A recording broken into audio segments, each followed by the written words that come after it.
Well, get started was easy. Now we're going to level up. They've given us a circle and they have an angle in standard position, 37 degrees. And they have this one labeled as point P, and then they've labeled where it hits the axis here as B. And what they want to know is what portion of the circumference is that little arc between B and P. And this is getting towards radians. Dun, dun, dun. Foreshadowing. Okay, so what we need to look at is, remember how you used to do pie charts. Hopefully at some point you did pie charts. And you would take the degree as a portion of the circle and you would make that a percentage. So we're kind of going to do something similar with that. We know that 37 is a percentage of 360, so I can write 37 degrees over 360 as a proportion. And that's going to be equal to whatever BP is over the circumference of the circle, because it takes up the same chunk proportionally as 37 degrees takes up of the angle. So what we really need to do here, though, is figure out what the circumference of the circle is.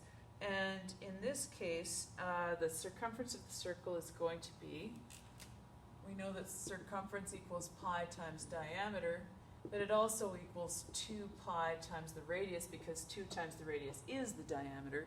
And in this case, they gave us a radius of 1, because it's the unit circle, which is the radius of 1. So I can simplify this by going, okay, 2 pi times 1. Oh, it's just 2 pi.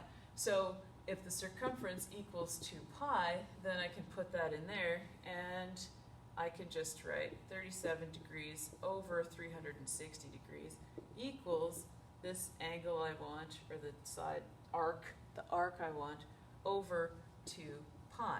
Now if this is the case, then I got to move this over to that side of the equation, and so I'll have 2 pi times 37 degrees over 360. So that's gone now. So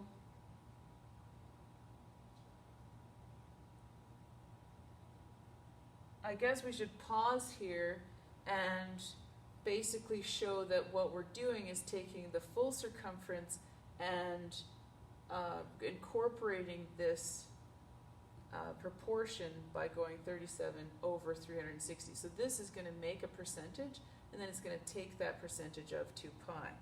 So I can I could put the numbers in, but we know that pi is an irrational number, so as soon as I put it in, I'm losing value because I'm going to have to estimate it.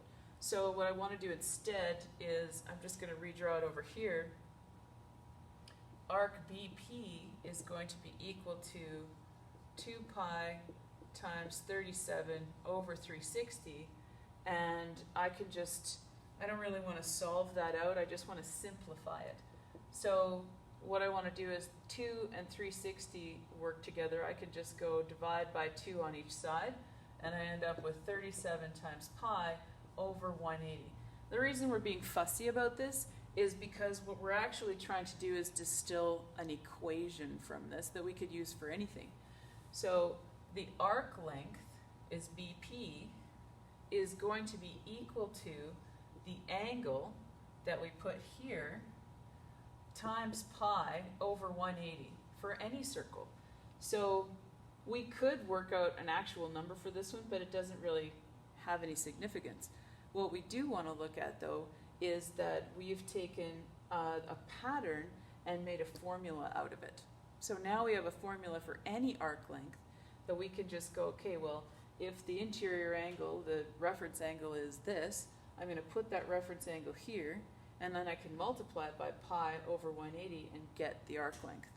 And that's something that we're going to play with a little bit more in the future.